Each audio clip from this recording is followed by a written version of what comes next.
新舰下水撞上拖船，登陆舰、驱逐舰港口险些相撞。我说的可不是印度。各位网友大家好，我是罗小飞。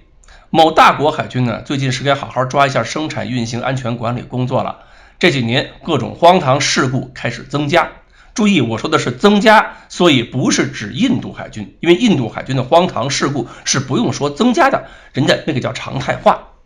4月14日，美国威斯康星州马里内特造船厂举行了一艘滨海战斗舰 LCS-31 克利夫兰号的下水仪式。按照程序呢，应该是海军副部长莫德里携带其夫人，然后两口子一起用香槟酒瓶子砸向船头嘛。砸破香槟酒瓶之后，克利夫兰号应该以侧向下水方式进入梅洛米尼河，然后由拖船拖到泊位上。结果不知道是不是这个莫德里部长事先菠菜吃多了，砸香槟酒礼仪瓶的时候手劲特别大，克利夫兰号一入水就砸到边上等待的拖船身上了。其实呢，这个是一个造船厂的管理问题，拖船经过的时间还有待命的位置出问题了。不过这个船厂已经建造下水了这么多舰艇，还能出这种低级错误，实在是匪夷所思。而就在此前2天，还是这个马里内特造船厂，他们的服务器被黑客组织用勒索软件给黑了，导致这些服务器离线了好几天。而这些服务器上保存的都是像造船厂的数控制造设备，比如焊机切割机折弯机发布指令用的数据。结果黑客攻击之后，这些数据都被加密了，貌似是不给够赎金，这些文件一时解密不了，所以造船厂的造船工作可能都要延期。所以现在我们也别笑话人家印度造船厂了，印度科钦造船厂现在已经跟俄罗斯、美国造船工业处在同一梯队了。另外呢，美国海军这2天还公布了一个调查报告，介绍了去年一艘船坞登陆舰还有一艘伯克级驱逐舰在圣迭戈军港差点相撞的情况。当时2艘船，一个出港一个进港，在港口南端最狭窄的水道位置相遇了。双方呢，由于缺乏沟通联络，就没有搞清楚对方这艘船要去干什么，往哪儿开，还以为其中一艘船是要去码头加油呢。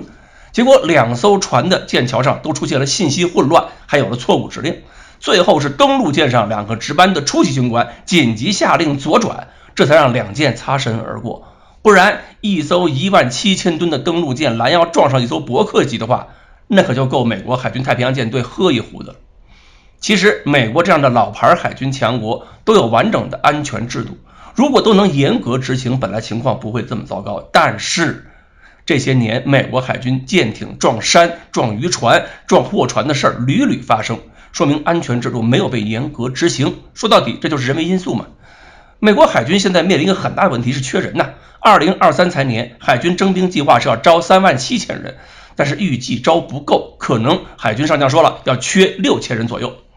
这还是比去年成绩好，因为今年征兵放宽要求了，比如征兵的年龄条件放宽到了41岁，吸过大麻的以前不要，现在也要了。入职测试成绩不好没关系，在职业学校里先学习，然后还能再考试嘛。总而言之就是门槛降低，这就有可能导致军官跟士兵的来源素质本身就不够好，所以更容易有态度问题，造成制度跟纪律屡屡被突破。再加上连续高强度的战备值班巡逻必然会造成人的心理疲劳，那么事故率增高当然就不可避免了。还有到了2028年，美国海军的2艘现役航母、4艘俄亥俄级改进型巡航导弹核潜艇都要先后退役拆除，而美国海军也宣布打算形成每4年建造一艘新航母的生产能力，来填补退役航母造成的空缺。不过他们自己也承认很担忧现在中国一个造船厂的造船规模就能一巴掌拍死美国7个。